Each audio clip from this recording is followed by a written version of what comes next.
Ay, hello again. All right, so I received another question, and the teacher was asking if you will be resigning with the Department of Education, paano yung mga loans natin sa private investors like City Savings, East West Bank, BDO, and so on and so forth? What about our loans at GSIS? Okay, so here's how I did it. Okay, so I actually went personally to the bank where I had an existing loan. Okay, so I went to them, explained to them what happened or what's the situation. So I gave them a letter indicating my resignation. Okay, and that I will be more than willing to continue paying for my debt, and that is going to be on over the counter process. Okay, and they actually said yes. So what's very important is that you just have to let them know. Anyway, when you resign for Department of Education, you will be asked to sign a form where it's a request form to stop all the payments to like our loans from GSIS. Okay, so the stoppage will let them know that you are now requesting for a stoppage and that di na dapat sila mag-deduct. Okay, so in that case, all you have to do is just to make a follow up. So go to the bank and then talk to them, and di sila actually walang maraming tanong.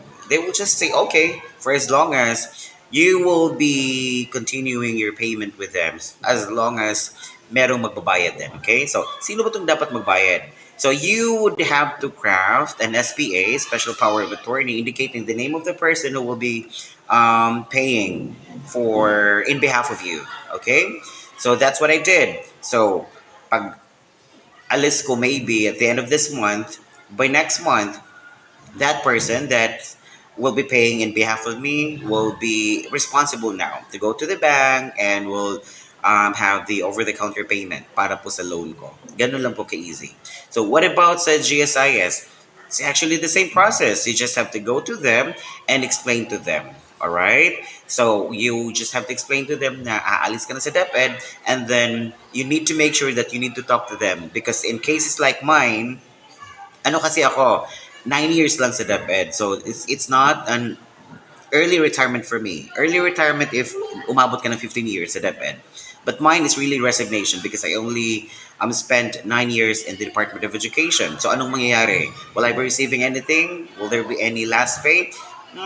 It's actually very different with um, private institutions and any other companies that's privately run by or privately managed. Okay, because prior to DepEd, I was actually working in the BPO industry, business process outsourcing call center. So it's very different because you will be receiving your last pay.